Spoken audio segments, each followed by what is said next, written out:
भैया हम तो अभी एडमिशन लिया हाँ। मतलब 12वीं से पास आउट हुए ना? ये जो आप जो पास आउट होकर आए हो 12वीं से कौन से स्कूल से? सूरज भान आप नाम क्या है आपका? डिम्पल चौधरी। शिकायत ये है कि ये जो सरकारी डिपार्टमेंट हैं इनमें प्राइवेट कर्मचारी लिए जा रहे हैं और सरकारी कर्मचारियों की सैलरी बढ़ाई जा रही है। इस पर रोक लगाया जाए। मालूम मगर अब बीजेपी आ जाएगी तो हमारा मुआवजा बढ़िया मिल रहा और वो कम रेट दे रहे अखिलेश और ये है जो मायावती वाले।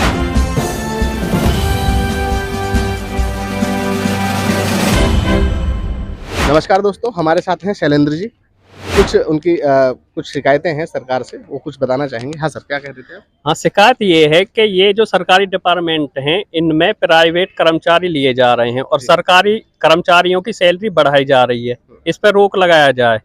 सरकारी कर्मचारियों की सैलरी को घटा करके और प्राइवेट कर्मचारियों को ठेकेदारी के थ्रू नहीं, डायरेक्ट सरकार भर्ती करे, वैकेंसी निकाल के और कम सैलरी पे रखे, कोई दिक्कत नहीं होगी। क्या लगता है ऐसा काम कौन सी सरकार कर सकती है? ये बीजेपी कर सकती है, उस बीजेपी के अलावा और कोई नहीं कर सकता? नहीं कर सकती। कौन करेगी बताइए? तो मतलब अगर मान के चले बीजेपी नहीं कर पाई किसी भी तरीके से तो क्या होगा? अब रोड पे जनता निकलेगी, हमारे जैसे आ जाएंगे, फिर हाँ। और चेहरे निकल के आएंगे। रोड पे कुछ साल मतलब 1-1.5 साल पहले भी निकले थे बिहार के कुछ छात्र, डंडों से उनको स्वागत किया गया था। अब ऐसे युद्ध होंगे फिर देश में, पुलिस और जनता आपस में लठ बजाएगी। कुछ दिनों पहले पहलवानों ने भी ऐसा ही एक प्रदर्शन किया था जंतर मंतर पे, उनको भी घसीट के वहां से बाहर निकाल दिया था। वो कम 2 साल पहले किसानों ने भी प्रदर्शन किया था, वहां उन पर आंसू गैस और रबड़ की बुलेट दागी गई थी। वो जो आंदोलन थे वो अगर आप बात कर रहे हैं कि जनता सड़कों पे आएगी, तो जनता सड़कों पे आने का सरकार के पास में सटीक इलाज है, उनके स्वागत की पूरी इंतजाम किया हुआ है। तो फिर तो जनता ऐसे ही परेशान रहेगी। अगर ये हथियार नहीं उठाएगी ना जनता इन नेताओं के खिलाफ, तो ये ऐसे ही तंग रहेगी, फिर ऐसे ही बकती रहेगी, रोती रहेगी, जैसे अब तुम बता रहे हो। इनको हथियार उठाने होंगे, फरसा उठाने होंगे। क्या भैया क्या कह रहे थे आप? मैं ये कह रहा था कि जो जैसे जो अब नेता हैं इनकी 5-5 साल की ये आते हैं, तो अब 4 साल की नौकरी कर रहे हैं, अपनी क्यों नहीं करते 4-4 साल की? जो पेंशन खत्म कर रहे हैं, पेंशन अपनी क्यों नहीं, अपने सारे भत्ते ले रहे हैं, अपने क्यों ले रही है? तो क्या लगता है जो ये जो 4 साल की जो अग्निवीर योजना है, सरकार का दावा है कि हर युवा को मौका मिलेगा। हर युवा को मौका मिलेगा, तो जो इन नेताओं को जो हर उसको बच्चे को नेता उसमें पार्टी में शामिल करे, जो अपना वो रखे, मतलब पार्टी मतलब हर नेता अपने बच्चों को फौज में शामिल करे। आप ये कहना चाह रहे हैं? हाँ, फौज में शामिल करे, 4 साल की नौकरी कराए, क्यों उसको बिजनेस में अंबानी के में उसमें जोड़े और उसमें जोड़ेंगे सारे जो जितने भी अंबानी हैं, किसी का भी देख लो, जो हमारे जो अडानी है या उनके जो, तो उनके बेटे सब अध्यक्ष सब बने पड़े हैं, जो अलग क्यों नहीं? क्या नाम है भैया आपका? मेरा नाम है करण। करण जी, क्या लगता है जो भैया जो कह रहे थे अग्निवीर योजना, उससे कितना सहमत है? पूरा सहमत है मैं तो भैया। 4 साल के लिए 4 साल बिना पेंशन तो लाड़ हो जाएगी ना, बिना पेंशन के ना। अग्निवीरों के लिए पेंशन नहीं है, पता है ना? पता मुझे, मुझे सही बात है। और अगर मान के चलें गलती से आप अगर शहीद हो जाते हैं तो शहीद का दर्जा भी नहीं है। तो बीजेपी हटाओ ना, बीजेपी हटाओ मत, बीजेपी सरकार आएगी तो ऐसे नहीं बटेंगी।